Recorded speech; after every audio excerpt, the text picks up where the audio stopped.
It's booked in our community to year-round concerts and also new kinds of music.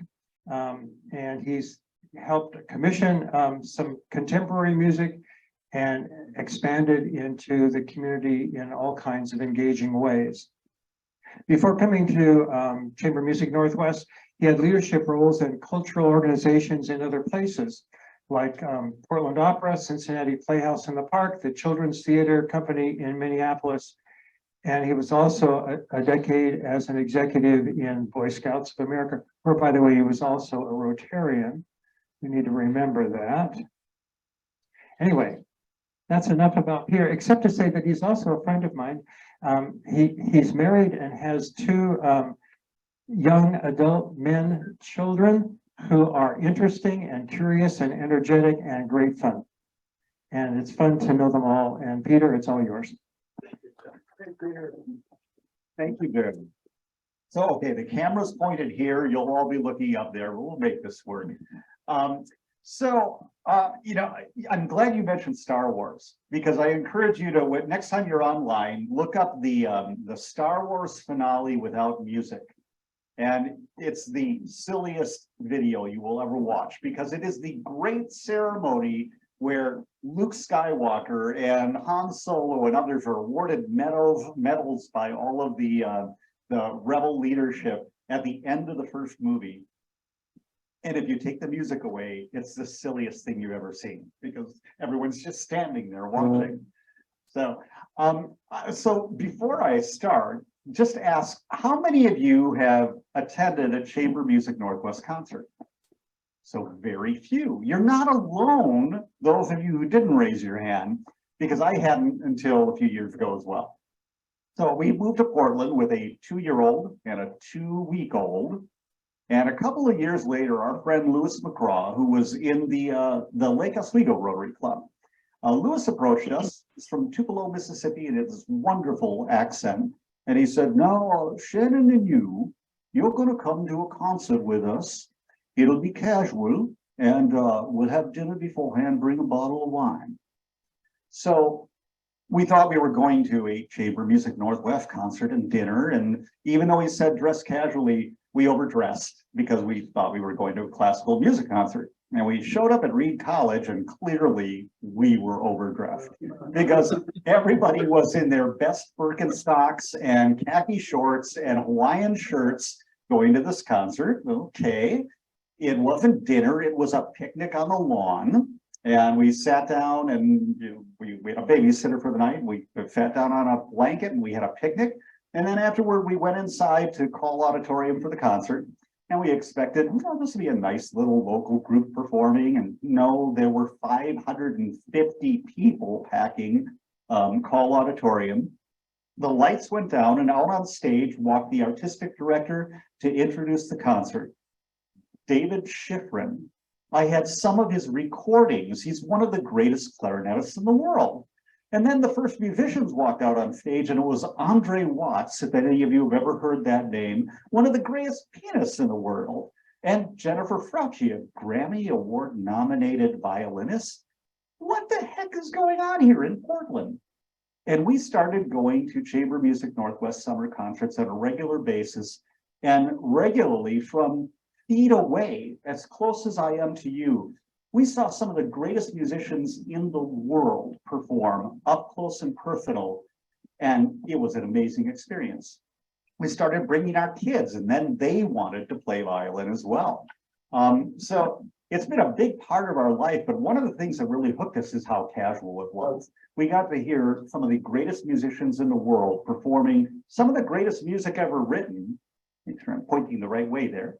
Oh, I did it twice. There we go. And I go backward. Oh no, we're only going forward. So the things that we do every year, we present about 100 concerts and events throughout all of the Portland metro area and even into Southwest Washington. They're all performed by some of the greatest musicians in the world, and they include masterworks from classical music like you know of, Beethoven and Mozart and Brahms and names you might recognize, but also A lot of innovative music. We are one of the major commissioners of new classical music and not so classical music in the country. That means we hire and engage a composer, whether an experienced composer who's won a Pulitzer Prize or a young rising composer, to create new music. We do a lot of concerts in non-traditional settings. Here's one that's in the lobby of the Portland Armory downtown. We do a lot of cool collaborations too. When you go to a Chamber Music Northwest concert, it's just not Bach and Beethoven. This is a collaboration we did with Body Box Contemporary Dance, which is a dance company based here in Portland that is known worldwide. And we did live music with them, and they choreographed music to it. This actually was the opening performance at the new Research Center for the Performing Arts out in Beaverton last year. We do a lot of music in schools. When we bring our musicians to town, whether they're coming from New York or Europe or Los Angeles or somewhere else in the world, Cleveland, Ohio, we always encourage them to stay for multiple days. So they'll do a concert for us, but we also make certain that we get them into schools and we get them into the community. We do, among those hundreds of free activities we do free concerts in parks. This one had about 350 or 400 people at it in North Clackamas Park last summer. We do master classes for kids. We go into schools. We bring music to healthcare facilities and fragile children that are at the Children's Hospital, all performed by these world famous musicians. And we even promote the careers of young musicians. Last year, coming out of the pandemic, we were one of the only organizations in the country to launch a new program. Everyone else was struggling to get by. We launched our new Young Artist Institute. We bring in about 20 young string musicians aged 14 through 17 from all over the world that are nominated as some of the best young string players in the world. And for 3 weeks, we had them here working alongside and being mentored and taught by our international musicians. And I mentioned that we do a lot of new music too.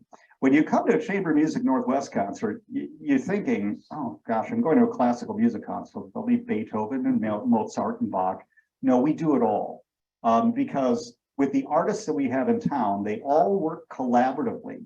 And they just don't perform the music that they're playing elsewhere in the country. We mix them together, sort of a summer camp atmosphere. And in a single concert, you will hear some Mozart. You'll hear a world premiere by a new young composer. You will hear a piece that is based on jazz or country music and a big finale number that maybe has 7 or 8 musicians playing on it. Here's one we did last summer at the Alberta Rose Theater. This is a piece that was created by a Portland composer, Andy Akiho, that was nominated for the Grammy Award last year for Best New Piece and Best New Recording. And you can see it's not traditional at all. It was all percussion, an hour-long piece that was all percussion.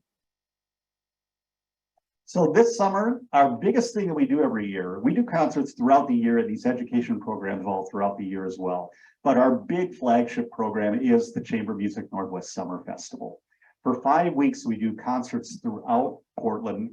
It's one of the largest classical music festivals in the country, in Portland, of all places, and one of the most highly respected worldwide. We have, just to give you an idea of the artists coming this summer, the Emerson String Quartet, 9-time Grammy Award winners, generally regarded as the greatest string quartet in the world. They have been coming to Portland as part of Chamber Music Northwest for 30 years. This will be their final appearance with us before they retire. We also bring in a lot of amazing young artists that are rising stars throughout the world. This is a soprano, Fleur Baron, who performed with us last year, and we're bringing her back from Singapore. Benjamin Beilman is probably the most stellar rising star in the world right now, one of the best young violinists in the world. Zlatomir Fung, a cellist. Zlatomir, who was born and raised in Corvallis, is the first American to win the Tchaikovsky International Classical Music Competition in 70 years. And he's coming here regularly, a kid. We'll have the Oregon Bach Festival here, and we'll be presenting them this summer, so you get some big music too as a part of our festival. Susanna Phillips, and another amazing singer that is part of the one of the standards and stars at the Metropolitan Opera. Gloria Chen, an amazing pianist. She's actually our artistic director, along with her husband. David Shifford, I mentioned earlier, amazing clarinetist. New musical groups. This is a group of 3 women who are all composers and all also international performers. And they formed a group that they compose the music together. 3 different composers working in unison. Anthony McGill, another amazing star in the classical music world. Anthony is the first clarinet of the New York Philharmonic. Catalyst Quartet, one of the rising stars in the world that are promoting the music of women composers and composers of color. Each of their past 2 CDs has been nominated for Grammy Awards. So that's just a few. A saxophone quartet, very rare group that'll be here. There's Subin Kim, my other artistic director. Subin and Gloria are married, so a married couple as our artistic directors. Fred Child. Fred Child will be here. You might recognize that name because he's a popular personality on National Public Radio.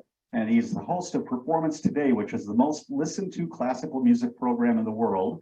Fred is a Oregonian, and he will be back here narrating a piece of music that his wife, Wang Ji, has written.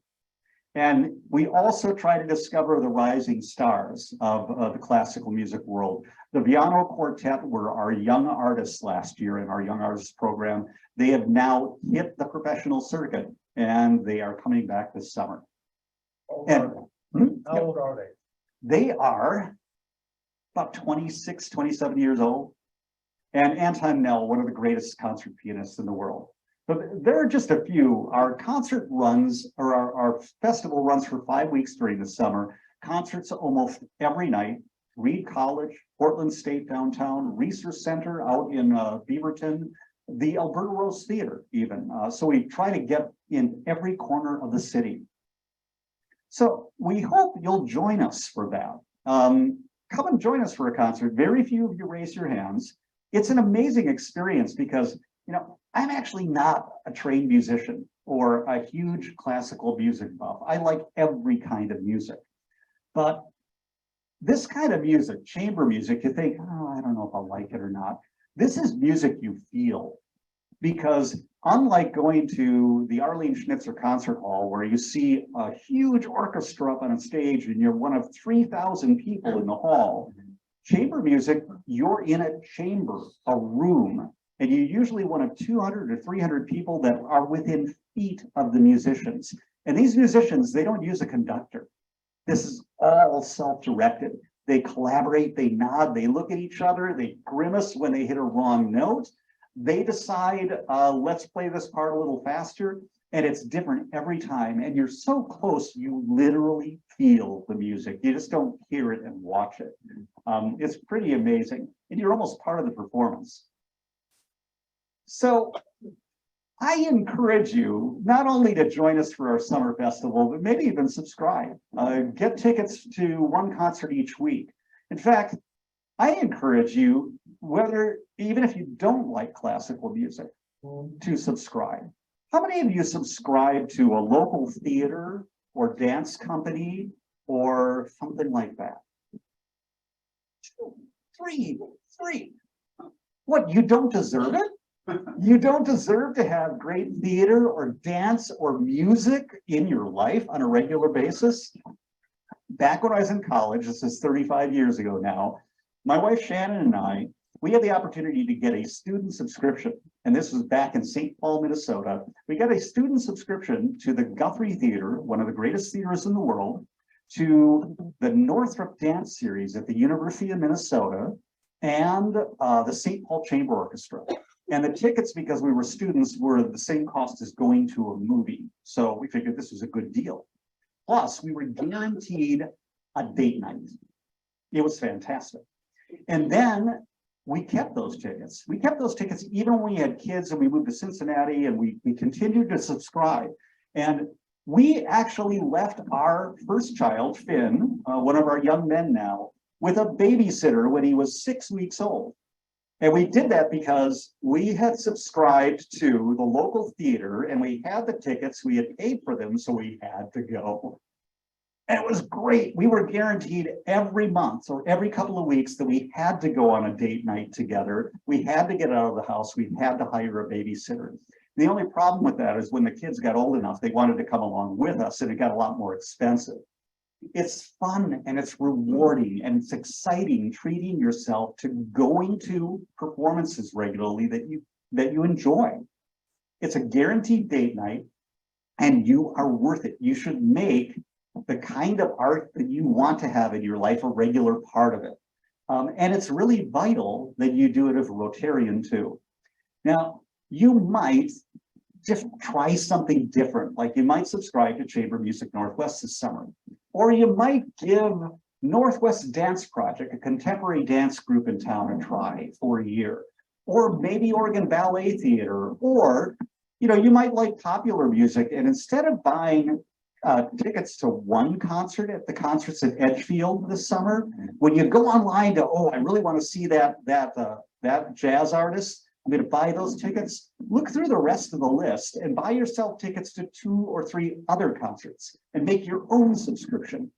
And that way you're getting out more and you're experiencing more live music or live theater or live dance or, country music or whatever you want in your life.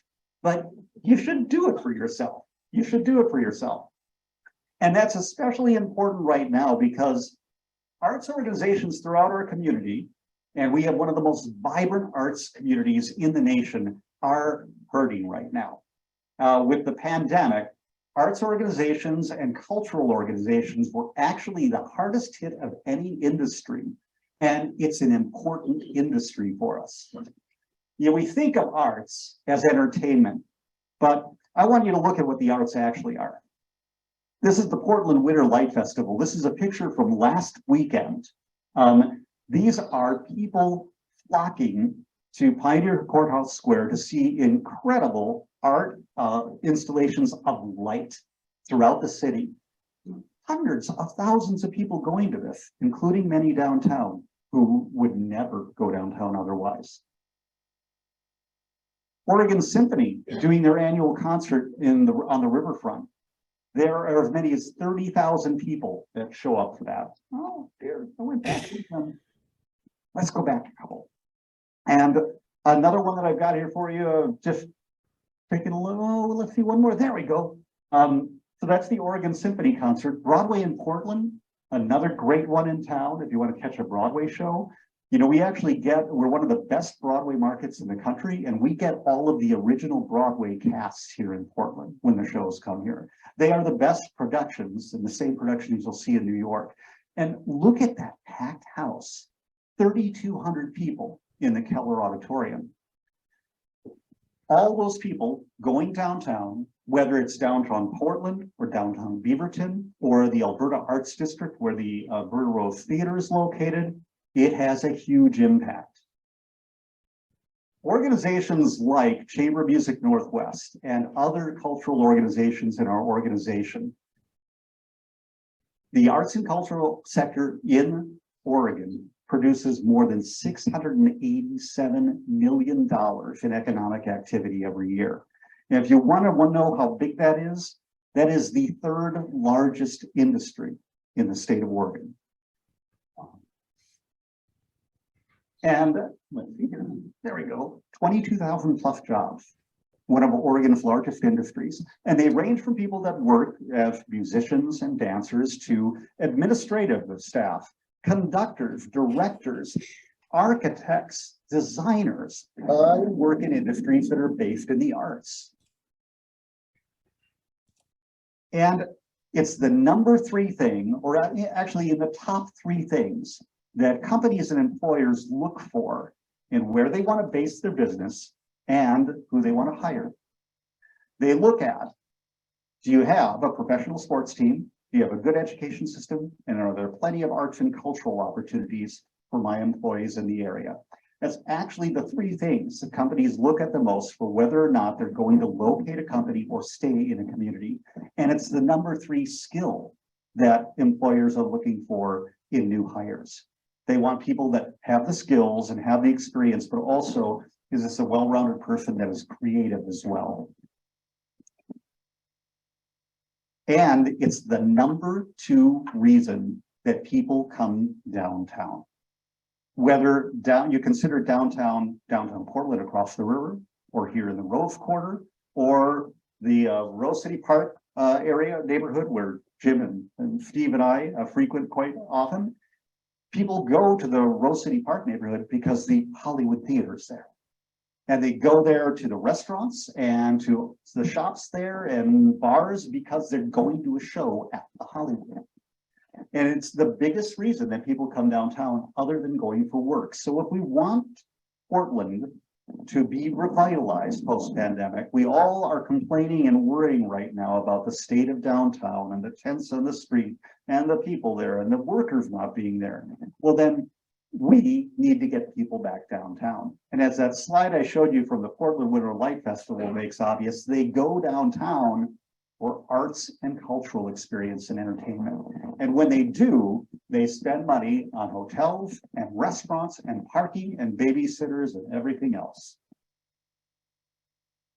So those are my comments, but I think you probably deserve a little music since I'm here. So there should be a little play button on the bottom of that we can push.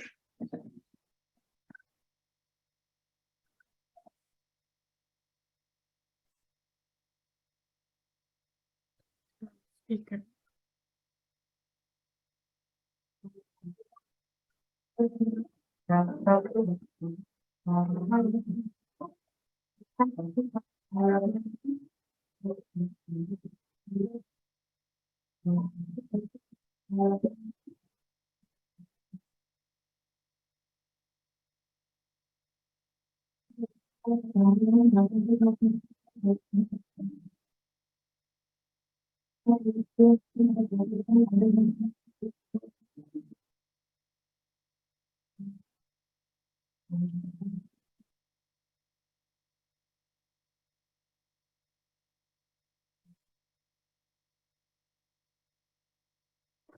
And now you have to come to hear more of it. So that's what we do. And, you know, it gives you a little bit of a taste of what Chamber Music North is, one of the world-class arts organizations you've got right here in your community. It's affordable, it's accessible, it's easy to go to, it's all over town. No excuse for not attending, or no excuse for not attending other live performances or things that you do care about. It's an important part of your life, you deserve it, and it's an important thing that we need to do as civic leaders in keeping our community creative, vital, and revitalized. I'm happy to entertain questions. And we have a question back here. Yes. Arts is expensive. My wife and I have subscription to literary arts, and it always means dinner out before we go. But of course, it's why we do it, because we enjoy the dinner out. At one point, I thought I'd heard that Chamber Music Northwest was thinking about having your own structure. Either building your own hall or something. Is there any truth to that? And You know, what's its status? We've been talking about that for years, but one of the things we discovered, even just the year and a half now that we've been doing performances after the pandemic, is how critical it is that we take music to the community, not expecting to come to us. So we've discovered the past 2 years that we connect much more with people's lives when we go to the Alberta Rose Theater and to the Research Center and to North Clackamas Park.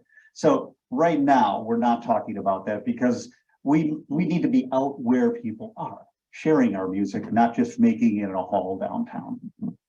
Ron, I know you had a question. You stand. Slowly as you can. They're gonna say stand. Peter, how do you afford to bring such talent? Well, believe it or not, for any arts organization you go to, whether Chamber Music Northwest or the Symphony or Portland Center Stage or a dance company, ticket sales, your ticket price pays only about 1/3 of the actual cost. These artists are very expensive and they have to be paid and compensated just like anyone else. So the rest of it comes from contributions. And that's why arts organizations generally are not-for-profit organizations, because through those contributions, we're able to offer ticket prices that aren't $75 to $300, but rather $5 to $60. That's what our ticket prices are. And you can actually catch a Chamber Music Northwest show for free frequently, or for $10, $20, $30, because we try to keep them as affordable as possible. So your community investment makes a big difference as well. In the virtual world, we had a question from Amy. Unmute yourself. Can you hear me? Yes, we Yes. can. You can. Okay, great.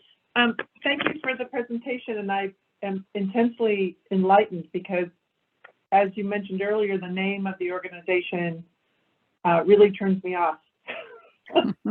My parents listened to classic chamber music, and I couldn't stand to go back. But have you considered renaming your organization to help capture the variety and bring in people like myself who couldn't connect to the concept of chamber music ever again? Boy, have we But ever. it's Talk on- about that all the time. Because, at Chamber Music Northwest in particular, because we've been a national leader in the exploration of a lot of music, we've done everything from folk and bluegrass-based programs to new compositions that incorporate jazz and world music and a lot of different things, in part because we feel that every kind of music should be explored. And if anybody ever tells you, oh, chamber music, all chamber music means is it's music that's meant to be played in a small chamber, in a small room, among friends. So, yeah, we've thought about that a lot. We think about it all the time, and I'm sure the name will eventually change. Other questions? Back to you, the president. Oh, Shantu had a question. Go ahead, Shantu. Yes, I have a two-part question.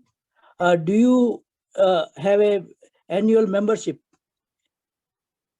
Oh, yes, you can subscribe or become a Chamber Music Northwest subscriber, where you purchase an annual membership to attend a concert once a month or once a week during the summer. And those are right on our website. In fact, just last night, we announced our summer festival, and it is available for purchase now, including a lot of the artists that you just saw. And the prices are quite diverse. So starting at $30 a ticket up to, if you want to be in the front row, they're a little more expensive. And the second question, do you co-sponsor the Eastern classical music, like a Hindustani classical music, like on Santoor instrumentation? Boy, do we ever. Last 2-3 years ago, right before the pandemic, we did an entire festival that was based on music by Chinese composers, including a classical Chinese opera. This summer, we have a young composer, Kian Rave, who is our young composer in residence this summer, that is actually writing a new song cycle based on Persian, Indian, and American poetry. So yeah, we do. All right. Yeah, okay, back to our president. Thank you very much, Peter, Thank you for very your much presentation. having me.